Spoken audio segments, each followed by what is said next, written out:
Demi memikat pangeran dan menikahinya, gadis ini rela melakukan operasi tanam bulu mata dengan cara ekstrim. Tak hanya itu saja, dia juga sudah melakukan operasi hidung dan juga nekat menelan cacing pita agar bisa kurus dan mempesona pangeran. Dan inilah alur cerita film yang berjudul The Ugly Stepsister. Ini bermula saat Elvira, gadis miskin yang tiba-tiba tinggal di sebuah kastil karena ibunya yang menikah dengan ayah Agnes. Tapi tak lama setelah pesta pernikahan ibunya digelar, sang ayah tiri tiba-tiba tewas di meja makan sesaat setelah melempar kue ke wajah Elvira. Seketika sang ibu menjadi penguasa rumah karena sudah resmi menjadi istri ayah Agnes. Agnes mengurung diri di kamarnya. Elvira mencoba menghibur Agnes, saudara tirinya. Entah karena sedih ayahnya baru meninggal, Agnes malah berubah menjadi sangat kasar.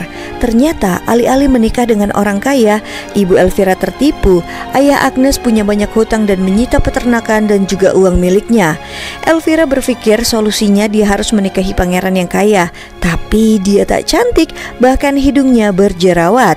Bertepatan dengan itu, utusan kerajaan datang menyampaikan pengumuman bahwa akan ada pesta dansa di istana dan semua gadis pun diundang. Pangeran sedang mencari jodoh. Mendengar itu tentu saja Elvira bersemangat. Inilah saatnya dia merubah takdir hidupnya dengan menikahi pangeran dan hidup kaya raya. Elvira menjadi undangan, tapi karena tak ada binti, ditulislah Elvira binti saudara tiri. Kehaluan Elvira pun melanglang buana. Ibunya langsung membawa anaknya ini ke dokter ahli kecantikan setempat untuk membuatnya berubah menjadi istimewa. Sang ibu mau Elvira dilepaskan kawat giginya dan hidungnya diperbaiki agar tidak seperti punuk unta. Dengan peralatan tempurnya, pria ini mulai mereparasi wajah Elvira. Giginya pun kini sudah beres. Kini giliran bagian yang tersulit. Hidung Elvira pun dipahat dan membuatnya menjerit kesakitan. Tapi jeritan itu setimpal dengan tujuan mereka semua, cantik dan bisa memukau pangeran. Hidung Elvira pun kini dipasangkan semacam besi untuk menahan hidungnya dan juga membuat bentuknya menjadi sempurna. Bahkan dia juga memakainya saat mengikuti kelas etika dengan para gadis lain. Mereka pun memulai kelas dansa karena selain pangeran yang menjadi target para gadis, di pesta itu juga akan dipenuhi oleh bangsawan dan juga saudagar yang kaya raya. Dengan serius Elvira pun meliuk-liukkan tubuhnya agar bisa gemulai saat pesta dansa nanti. Tapi Elvira yang jelek disuruh mundur ke barisan belakang dan saudara tirinya Agnes pun disuruh maju ke barisan paling depan. Bahkan Elvira yang sudah mundur 2 baris ini harus mundur ke barisan paling belakang dan paling ujung. Ternyata dia dibariskan dengan para gadis yang jelek lainnya. Malam itu Agnes mendatangi jasad ayahnya yang tak juga dikubur karena tak ada uang. Jasad ayahnya bahkan kini sudah membusuk dan dibiarkan terbuka begitu saja. Lalu di esok harinya kelas kepribadian pun kembali digelar. Mereka dilatih bagaimana cara menuruni tangga yang anggun, cara membungkuk dan lainnya. Semua gadis berlomba-lomba menjadi yang paling anggun. Tak lama kemudian pengumuman siapa yang akan berdansa pun diumumkan. Nama Elvira ada di urutan terakhir, tapi itu tak jadi masalah. Pelatih lalu mulai menari dengan para gadis. Elvira sumringah, dia pasti akan menikah dengan pangeran. Saat ditanya siapa yang mau menjadi penari utama, Elvira langsung mengangkat tangannya, tapi dia diremehkan. Gadis ini penuh percaya diri. Dia mulai melambaikan tangannya ke sana kemari, tapi dia pun langsung dihentikan. Dia dipermalukan. Kata pelatihnya, "Kau berbakat Elvira, bakat sia-sia. Asal kau tahu, ibumu membayarku, tapi kau tak layak ada di sini." Membuat Elvira begitu sakit hati mendengarnya. Lagi-lagi Agnes dipanggil menjadi penari utama. Agnes lagi. Elvira pun sakit hati. Selain wajah yang jelek, Elvira juga gendut, bajunya tak muat membuat ibunya kesal. Makin hari Elvira makin kecil hati. Apakah dia tak layak bermimpi? Dan Agnes, tatapan apa itu? Tapi di luar dugaan pelatih itu berkata, "Jangan kecil hati, aku melihat diriku ada di dirimu." Elvira disuruh melepaskan penutup hidungnya. "Kau pemberani, kau bisa merubah penampilan luarmu, tapi yang paling penting isinya." Dan dia memberikan Elvira sesuatu. Ternyata itu isinya adalah telur cacing pita. Jika Elvira menelannya, maka Elvira akan kurus sebelum pesta dansa digelar karena cacing pita akan memakan apa saja yang dimakan oleh Elvira, ujarnya pada sang adik. Tapi sang adik tak yakin apakah ini berbahaya atau tidak. Elvira bisa saja kekurangan gizi dan sakit, tapi Elvira tak peduli, dia hanya ingin menikahi pangeran. Lalu akankah Elvira nekat memakan telur cacing pita itu? Semua pun dia lakukan, semuanya demi memikat pangeran dan menikahinya. Bahkan dia rela melakukan operasi tanam bulu mata secara ekstrim, juga melakukan operasi hidung dan juga menelan cacing pita bulat-bulat agar bisa kurus dan mempesona pangeran. Menyadari dia tidak bisa kurus, dia membiarkan tubuhnya dihuni oleh parasit mengerikan ini. Elvira, sang gadis jelek ini, ingin sekali berubah takdir hidupnya dengan menjadi istri pangeran yang kaya raya. Setelah melepaskan moncong besi di hidungnya, kini dia tampak cantik paripurna dengan hidung lancip paripurna. Tapi itu ternyata tak cukup. Dia pun pergi ke dokter lagi untuk menyempurnakan penampilan dan wajahnya. Perawat memasangkan pengikat di kepalanya. Dokter lalu berkata bahwa dia akan memberikan obat pereda nyeri paling ampuh. Elvira ketakutan, tapi demi cantik dia harus berani. Dokter lalu meminta jarum. Lalu bulu mata palsu ini diletakkan di matanya dan memastikan sesuai dan presisi. Dan dokter pun menjahitnya. Ini sungguh sangat menyakitkan. Elvira bahkan menjerit sangat histeris. Tentu saja kini matanya pun diperban. Elvira kesakitan sementara di dalam perutnya ada sesuatu yang bergerak-gerak. Itu adalah cacing pitanya. Elvira ke toilet dan adiknya menemukan bercak darah di tempat tidurnya. Elvira berjalan meraba karena dia tak bisa melihat. Dia lalu melihat Agnes yang datang. Agnes yang kasihan ini lalu memberikannya makanan. Elvira sangat kurus dan dia sangat kelaparan. Lalu di esoknya dia kembali ke kelas dansa. Semua gadis diseleksi dan yang jelek disuruh keluar dari ruangan. Lalu wanita ini mendatangi Elvira dan tersenyum. Dia lalu disuruh untuk menari bersama dengan gadis-gadis cantik lainnya. Di rumah dia kembali membaca buku dongeng kesukaannya dan Agnes datang membawakan makanan. Agnes yang takut dengan ibu tirinya kini pun membantu saudara tirinya. Ia membacakan cerita pada Elvira. Elvira semakin menjadi-jadi meminta Agnes menyisir rambutnya. Agnes pun menolaknya, dia tak mau, akan tetapi dia memberikan sisir mahal ini kepada Elvira. Tapi tiba-tiba rambut Elvira rontok yang sangat banyak. Tapi sang ibu tetap ingin putrinya terpilih menjadi jodoh pangeran dengan memberikannya gaun paling indah dan mahal buatan penjahit terkenal. Entah ada dendam apa, pria ini lalu meludahi Agnes dan menghinanya. Dan Elvira hanya bisa diam melihat itu. Sang ibu begitu terkejut ketika melihat rambut Elvira rontok sangat hebat. Tapi tenang, pria ini punya wig terindah untuk menutupi pitak di kepala Elvira. Semuanya harus sempurna. Dan di malam hari, diam-diam Elvira mencuri makanan dan perutnya benar-benar keroncongan. Sementara Agnes membuka lemarinya meratapi bahwa dia tak bisa pergi ke pesta. Dia ingin sekali pergi ke pesta itu.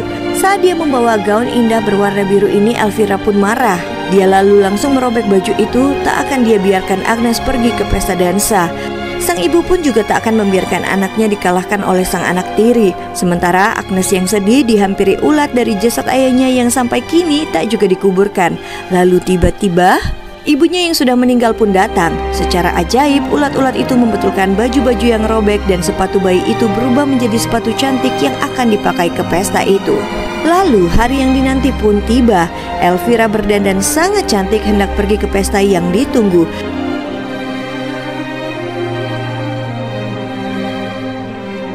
Dia pun sampai dan tampak banyak sekali gadis-gadis cantik di sini.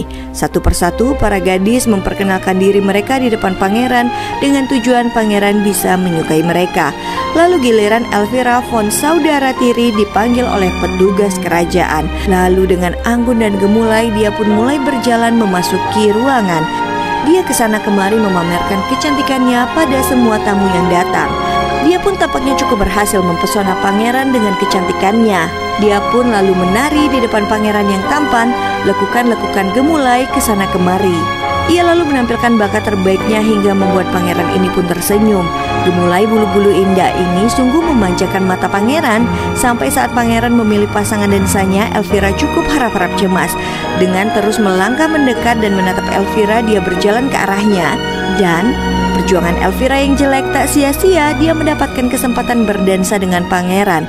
Inilah saat-saat paling dia nantikan, berdansa dan begitu dekat dengan pangeran. Pangeran pun terpesona. Hingga Cinderella Agnes pun datang dengan gaun indahnya mengacaukan semua usaha Elvira selama ini. Lalu akankah Elvira menerima kekalahannya begitu saja? Atau ada rencana lain yang akan dilakukan Elvira untuk memenangkan hati pujaan hatinya? Tapi sayangnya saat di tengah pesta dansa, Elvira mengalami mual yang hebat. Dia pun muntah, sesuatu yang menjijikan dari mulutnya. Elvira memuntahkan banyak sekali telur cacing pita. Telur-telur berwarna putih itu keluar dari tubuh Elvira yang menangis ketakutan dan berkata pada ibunya bahwa dia sekarat. Sang ibu menampar anaknya dan berkata bahwa banyak pria kaya lain yang bisa ditargetkan, tak hanya pangeran saja. Hingga Elvira akhirnya mau berdansa dari satu pria ke pria lainnya.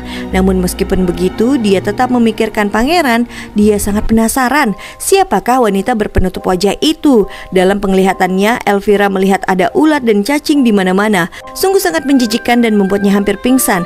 Hingga saat musik berhenti, ternyata wanita itu adalah Agnes, saudara tirinya.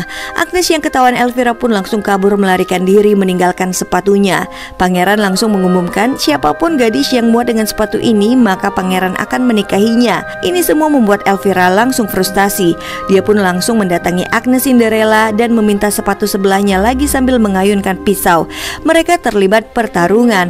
Elvira merebut sepatu itu, bagaimanapun caranya dialah yang akan menikah dengan pangeran. Hingga keributan itu pun dihentikan saat ibunya datang membawa seorang pria muda. Sang ibu benar-benar sudah tak peduli lagi apakah Elvira mendapatkan pangeran atau tidak. Membuat gadis ini marah, apalagi sepatu itu sangatlah kecil dan tak muat di kakinya. Dengan gelap mata, Elvira mengambil pisau dan menatap kakinya yang tak muat di sepatu itu. Dengan gilanya, dia memutuskan untuk memotong kakinya agar bisa masuk ke sepatu itu. Ini sungguh sangat gila. Dia pun mengambil kursi lalu mengangkat kakinya tanpa ragu. Dia memotong kaki itu. Dia meletakkan pisau tepat di kakinya dan siap memukulkan kayu itu untuk memotong kulit, daging, dan tulang jari kakinya. Elvira pun menjerit kesakitan. Seketika itu adiknya Alma dan juga ibu serta kekasih ibunya pun datang. Tapi yang ibunya lakukan bukanlah mengobati kakinya, tapi memberikannya semacam obat sirup untuk anaknya. Sang ibu berkata, "Kau salah memotong kaki sayang. Sepatu yang ada di pangeran adalah yang sebelah kiri dan Elvira memotong kaki di sebelah kanan. Jadi Elvira harus memotong jari kaki kirinya lagi." Alma benar-benar tak bisa berkata-kata. Ini sungguh sangat gila. Tapi sang ibu sungguh sangat mendukung aksi nekat putrinya demi bisa menikahi pangeran. Alma tak tahan lagi dengan keluarga sinting ini. Tapi yang dilakukan ibunya, ia malah memotong kaki Elvira satunya lagi tanpa ragu ataupun takut. Elvira tak sadar dan dia pun bermimpi pangeran datang dan sepatu yang dibawa pangeran sangat pas dengannya. Dan akhirnya menikah dengan pangeran. Namun sayang, itu hanyalah mimpi. Elvira pun terbangun dan dia mendengar bahwa pangeran datang mencari gadis yang dia ajak berdansa semalam. Dengan kaki yang dipotong, tentu saja Elvira tak bisa berdiri. Dia lalu menyeret tubuhnya untuk bisa bertemu dengan pangeran hingga dia terjatuh dari tangga. Agnes yang melihatnya sungguh tidak bisa berkata-kata melihat kondisi saudaranya yang mengerikan sekaligus menyedihkan. Tapi itu tak mengurungkan niat Agnes untuk menjadi jodoh sang pangeran. Tak ada yang bisa dilakukan Elvira atas kesalahannya dan atas semua perjuangannya yang sia-sia.